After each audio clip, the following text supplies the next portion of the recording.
ಅದು ನಾಟಕದ ದುರಂತ ಅಂತ್ಯ. ತಂದೆಯ ಕೊಲೆಗೆ ಸೇಡಿನ ಮುಯಿ, ಸೇಡಿಗೆ ಪ್ರೀತಿಯನ್ನೇ ಬಲಿ ಕೊಡಬೇಕಾಯ್ತು. ಇದೇ ಈ ಹೊತ್ತಿನ ಸಮಯ ವಿಶೇಷ ಹ್ಯಾಮ್ಲೆಟ್ ಹಂಗಾಮ. ನಾನು ವಿಜಯ.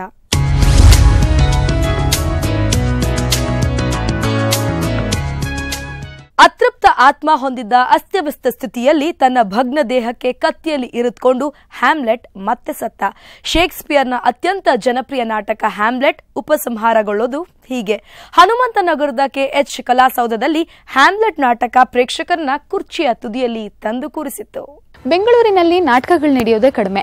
ಅದರಲ್ಲೂ ನಾಟಕ ನಡೆದ್ರೂ ಕೂಡ ಅದಕ್ಕೆ ಜನರು ಬರೋದಂತೂ ತುಂಬಾನೇ ಕಷ್ಟ. ಈ ಬಾರಿಯ ಸಿಲಿಕಾನ್ ಸಿಟಿ ಜನರಿಗಾಗಿ ಸಾರ್ಕ್ ರಂಗತಂಡದವರು ಹ್ಯಾಮ್ಲೆಟ್ ನಾಟಕವನ್ನು ಪ್ರದರ್ಶನ ಮಾಡ್ತಾ ಇದ್ದಾರೆ. ಈ ಪ್ರದರ್ಶನಕ್ಕೂ ಮುಂಚೆ ನಾಟಕಕ್ಕಾಗಿ ಏನೆಲ್ಲ ತಯಾರಿ ಮಾಡಿಕೊಂಡ್ರು, ಹೇಗೆಲ್ಲ ಕಷ್ಟಪಟ್ಟರು, ಅದನ್ನೊಮ್ಮೆ ನೀವು ನೋಡಲೇಬೇಕು.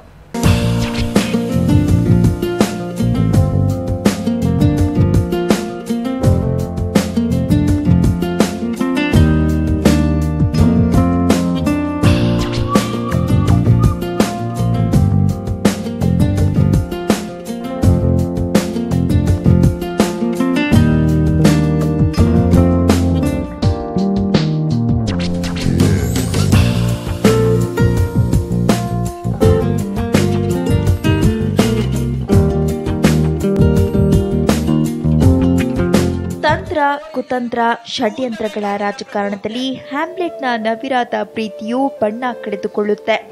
ಕಿರೀಟಕ್ಕಾಗಿ ರಾಣಿಗಾಗಿ ತನ್ನ ಅಪ್ಪನ ಕೊಲೆಯಾಯಿತು ಅನ್ನುವ ಸಂಗತಿ ಗೊತ್ತಾದ ಕೂಡಲೇ ಹ್ಯಾಮ್ಲೆಟ್ನ ಮನಸ್ಸಿನಲ್ಲಿ ಉಂಟಾಗುವ ಬಹುವಿಧದ ಬದಲಾವಣೆಗಳು ಎಳ್ಳಷ್ಟು ವ್ಯತ್ಯಾಸ ಇಲ್ಲದೆ ರಂಗಪ್ರಯೋಗವಾಗುತ್ತೆ. ಕತೆಗೆ ತಿರುವು ನೀಡಿದ ಹ್ಯಾಮ್ಲೆಟ್ ತಂದೆಯ ಪ್ರೇತರಂಗದ ಮೇಲೆ 3-4 ಸುತ್ತು ತಿರುಗಿ ಪ್ರೇಕ್ಷಕರ ಮನಸ್ಸಿನಲ್ಲಿ ಅಚ್ಚೊತ್ತುತ್ತೆ. ಇವು ಶೇಕ್ಸ್ಪಿಯರ್ನ ಪ್ರಸಿದ್ಧ ಹ್ಯಾಮ್ಲೆಟ್ ನಾಟಕದ ಹೈಲೈಟ್ಸ್.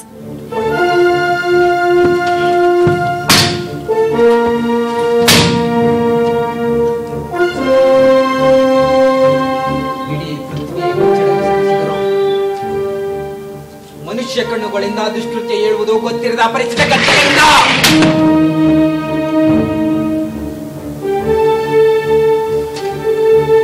ನನ್ನ ತಂದೆಯ ರೂಪ ಪ್ರತ್ಯಕ್ಷವಾದಲ್ಲಿ ನರಕವೇ ಬಾಯಿ ತೆರೆದು ಸುಮ್ಮನಿರುವಂತೆ ಘೋಷಿಸಿದರೂ ಸರಿಯೇ, ನಾನದನ್ನು ಮಾತನಾಡಿಸುತ್ತೇನೆ. ಯಾವ ವಿಷಸರ್ಪ ತನ್ನನ್ನ ಕಚ್ಚುತ್ತೋ ಅದೇ ವಿಷಸರ್ಪ ಈಗ ಡೆನ್ಮಾರ್ಕ್ನ ಸಿಂಹಾಸನದಲ್ಲಿ ಕುಳಿತಿದೆ. ರಾಣಿಯನ್ನ ಮೋಹ ಪರವಶಗೊಳಿಸಿ ಕಿರೀಟ ತೊಟ್ಟಿದೆ.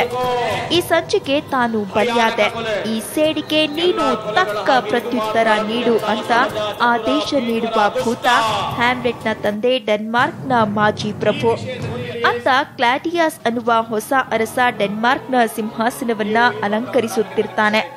ನೆನ್ನೆವರೆಗೂ ನನ್ನ ಅತ್ತಿಗೆಯಾದ ಗರ್ಟ್ರೂಡ್, ಇವತ್ತು ನನ್ನ ರಾಣಿ ಎಂದು ಹಿಗ್ಗುವ ಕ್ಲಾಡಿಯಾಸ್ ಹಾವು ಕಡಿದು ಸತ್ತ ಅಣ್ಣನ ಸಾವಿಗೆ ಸಂತಾಪಿಸಿ ಗರ್ಟ್ರೂಡ್ನ ಕೈ ಚುಂಬಿಸುತ್ತಾನೆ.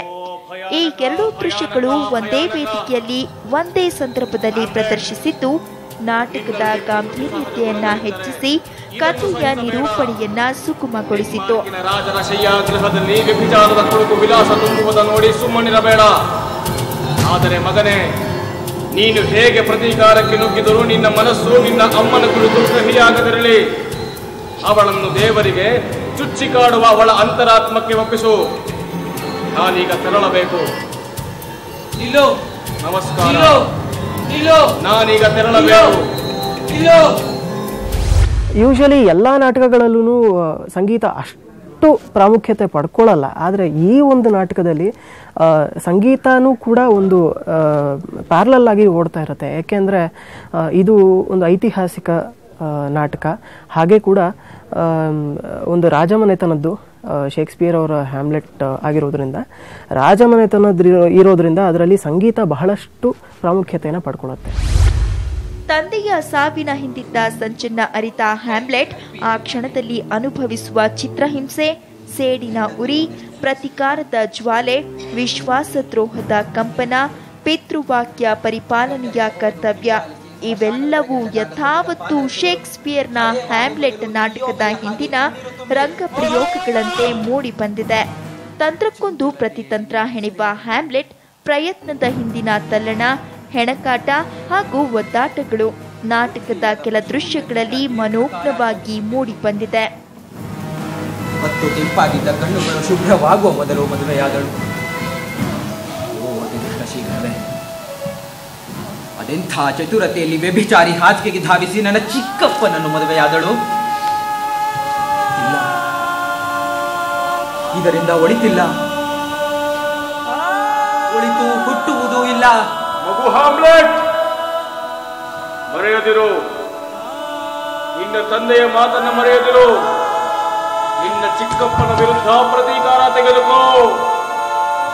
ಮಗು ಹ್ಯಾಮ್ಲೆಟ್, ಮರೆಯದಿರು. ಆ್ಯಕ್ಚುಲಾಗಿ ನನಗೆ ಒಫಿಲಿಯಾ ಮತ್ತು ಹ್ಯಾಮ್ಲೆಟ್ ಅನ್ನೋ 2 ಪಾತ್ರಗಳಿದಾವಲ್ಲ ಭಾಳ ಇಷ್ಟ. ಏನಕ್ಕೆ ಅಂದರೆ ಇದನ್ನು ನಾನು ಅವರು ಆ್ಯಕ್ಟ್ ಮಾಡೋರಿಗೆ ಹೇಳ್ತಾ ಇದ್ದೆ. ಯೂಶ್ವಲಾಗಿ ಕವಿತೆಗಳು ಕಾವ್ಯಗಳು ಎಲ್ಲ ಹೆಂಗೆ ಉಟ್ಕೊಳ್ತವೆ ಅಂದರೆ ನಮಗೆ ತುಂಬ ಬೇಕಾದವರು ಹತ್ತಿರದಲ್ಲಿರೋರು ದೂರ ಆದಾಗ ಮಾತ್ರ ಹುಟ್ಕೊಳ್ಳೋಕೆ ಸಾಧ್ಯ. ಅದೇ ಹ್ಯಾಮ್ಲೆಟ್ ಒಫಿಲಿಯಾ ಅನ್ನೋ 2 ಪಾತ್ರ ಎದುರುಗಡೆ ಇದ್ದರೆ ಸಾಕು, ಅದೊಂದು ಕವಿತೆ ಥರ ಕಾಣ್ತಿರುತ್ತೆ. ಅದು ನನಗೆ ಭಾಳ ಕಾಡ್ತು. ಈ ನಾಟಕ ಮಾಡ್ಸೋಕ್ಕೆ ಮೇಜರ್ ಕಾರಣನೇ ಅದು. ಹ್ಯಾಮ್ಲೆಟ್ಟು ಮತ್ತು ಒಫಿಲಿಯಾ ಅವರಿಬ್ಬರು ಪ್ರೇಮ ಕಥೆ ಏನಿದೆ, ಆ್ಯಕ್ಚುಲಾಗಿ ನಾಟಕದಲ್ಲಿ ಅವ್ರ ಪ್ರೇಮ ಕಥೆ ದುರಂತನೇ. ನಾಟಕ ಪ್ರಾರಂಭ ಆದಾಗ ಅದು ದುರಂತಕ್ಕೆ ಬಂದು ನಿಂತ್ಕೊಬಿಟ್ಟಿರುತ್ತೆ. ಅವರಿಬ್ಬರು ಭೇಟಿ ಆಗಂಗಿಲ್ಲ, ಅವರಿಬ್ಬರು ಮತ್ತೆ ಮುಖಾಮುಖಿ ಆಗಂಗಿಲ್ಲ, ಮಾತಾಡಂಗಿಲ್ಲ ಅನ್ನೋ ಸ್ಥಿತಿನಲ್ಲೇ ಇರುತ್ತೆ. ಬಟ್ ಆ ದುರಂತ ಅವರಿಬ್ಬರು ದುರಂತದಲ್ಲಿದ್ದರು, ಅವರಿಬ್ಬರು ಭೇಟಿ ಆಗಬಾರ್ದು, ರಿಸ್ಟ್ರಿಕ್ಷನ್ಸ್ಗಳು ಇದ್ದರು, ಅವ್ರು ಎದುರು ಬದ್ರು ಬಂದು ನಿಂತ್ಕೊಂಡಾಗೆಲ್ಲ ಅದು ನನಗೊಂದು ಕವಿತೆ ಥರ ಕಾಣಿಸ್ತಾ ಇತ್ತು. ಸೊ ಇದ್ರ ಆಧಾರದ ಮೇಲೆ ಒಫಿಲಿಯಾ ಹುಚ್ಚಿಡಿಯುತ್ತೆ ನಾಟಕದ ಕೊನೆಯ ಭಾಗದಲ್ಲಿ. ಒಫಿಲಿಯಾ ಒಂದಷ್ಟು ಮಾತು ಹೇಳ್ತಾಳೆ, ಆ ಮಾತನ್ನ ಹಿಂದೆ ಮುಂದೆ ಮಾಡಿ 1-2-3 ಸಾಲ ನನಗೆ ಬೇಕಾದಂಗೆ ಸೇರಿಸ್ಕೊಂಡು ಅದಕ್ಕೊಂದು ಹೊಸ ರೂಪ ಕೊಟ್ಕೊಂಡಿರೋದಷ್ಟೇ. ವಿಟಿನ್ಬರ್ಗ್ ಯೂನಿವರ್ಸಿಟಿಯಿಂದಲೂ ಕೂಡ ಹ್ಯಾಮ್ಲೆಟ್ನ ಒಡನಾಡಿಯಾದ ಹಿರೋಶಿಯೋಗೂ ಕೂಡ ಹ್ಯಾಮ್ಲೆಟ್ನ ಅಂತರಾಳದ ವೇದನೆ ಅರ್ಥವಾಗುತ್ತೆ.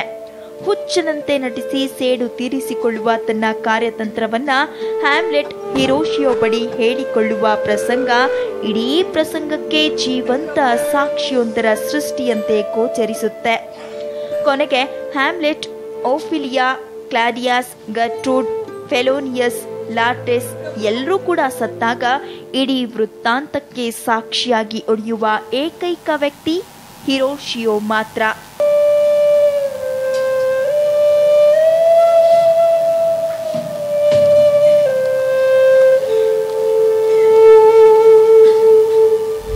ನಾಟಕ ಮಾಡೋದೇನು ಕಷ್ಟದ ವಿಷಯ ಅಲ್ಲ, ಜನಗಳನ್ನ ಒಟ್ಟು ಮಾಡೋದು ಕಷ್ಟದ ಕೆಲಸ.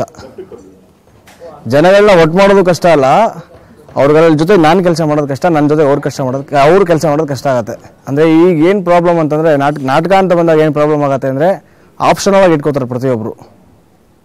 ನನಗೆ 2 ಗಂಟೆ 3 ಗಂಟೆ ನನ್ನ ಮೈಂಡ್ ಫ್ರೆಶ್ ಆಗಬೇಕು ಅಥವಾ ನನ್ನ ದಿನಚರಿಯನ್ನು ಬ್ರೇಕ್ ಮಾಡಬೇಕು ಅನ್ನೋ ಕಾರಣಕ್ಕೆ ಹೆಚ್ಚಿನ ಪಕ್ಷ ನಾಟಕಕ್ಕೆ ಬರ್ತಾರೆ ನಾಟಕ ಮಾಡೋರೆಲ್ಲ.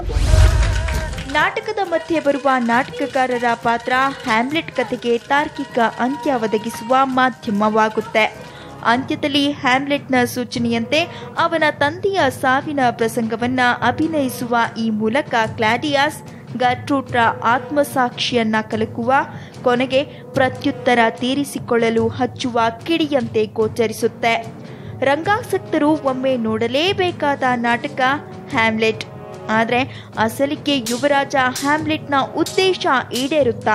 ಒಫಿಲಿಯಾಳ ನಿರ್ವಂಚಿಕ ಪ್ರೀತಿಗೆ ಇದೇ ಅಂತ್ಯ ಸಿಗ್ಬೇಕಿತ್ತ ಅನ್ನುವ ಅಭಿಪ್ರಾಯ ಯಾರಿಗಾದ್ರೂ ಮೂಡದೆ ಇರಲಾರದು.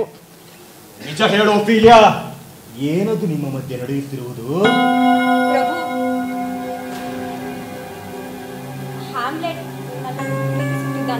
ಪ್ರೀತಿ? ಇನ್ನೂ ಹಲ್ಲು ಮೂಡದ ಹಸುಳೆ ಹಾಗೆ ಮಾತಾಡುತ್ತೆ. ಪ್ರೀತಿಯಂತೆ ಪ್ರೀತಿ, ಅವನ ಪ್ರೀತಿಯಲ್ಲಿ ನಂಬಿಕೆ ಇದೆಯಾ? ಏನು ಆಲೋಚಿಸಬೇಕು ನನಗೆ ತಿಳಿಯದು ಪ್ರಭು. ನಾನು ಹೇಳಿಕೊಡುತ್ತೇನೆ. ಈ ಪ್ರೀತಿಗೆ ತಾಮ್ರದ ನಾಣ್ಯದಷ್ಟೇ ಬೆಲೆ. ತಾಮ್ರದ ನಾಣ್ಯ. ಬೆಂಗಳೂರಿನ ಜನಕ್ಕೆ ಹ್ಯಾಮ್ಲೆಟ್ ನಾಟಕ ತುಂಬಾನೇ ಇಷ್ಟ ಆಗಿದೆ. ಅವಿನಾಶ್ ಅವರ ನಿರ್ದೇಶನ ಹಾಗೂ ಟೀಮ್ ವರ್ಕ್ ತುಂಬಾನೇ ಚೆನ್ನಾಗಿದೆ ಅನ್ನೋದು ಪ್ರೇಕ್ಷಕರ ಮಾತು. ಈ ರೀತಿಯ ನಾಟಕಗಳು ಆಗಾಗ ಆಗ್ತಾ ಇರಲಿ ಅನ್ನೋದು ನಮ್ಮ ಆಶಯ. ವಿಡಿಯೋ ಜರ್ನಲಿಸ್ಟ್ ಸುರೇಶ್ ಬೆಳಗಾರ್ ಜೊತೆ ಪವಿತ್ರ ಸಮಯ ನ್ಯೂಸ್, ಬೆಂಗಳೂರು. ಹ್ಯಾಮ್ಲೆಟ್ ನೊಡನೆ ಮಾತನಾಡುವುದಾಗಲಿ, ಆತನನ್ನು ನೋಡುವುದಾಗಲಿ, ಆತ ಹೇಳಿದ್ದಾಗಲಿ ಮಾಡುವುದು ಕೂಡದು. ಇದು ನನ್ನ ಆಜ್ಞೆ. ನೋಡಿದ್ರಲ್ಲ ವೀಕ್ಷಕರೇ, ಶೇಕ್ಸ್ಪಿಯರ್ನ ಹ್ಯಾಮ್ಲೆಟ್ ನಾಟಕ ಹೇಗಿತ್ತು ಅಂತ. ಇದು ಈ ಹೊತ್ತಿನ ಸಮಯ ವಿಶೇಷ. ಸಮಯ ಸಮಾಚಾರ ನಿರಂತರ.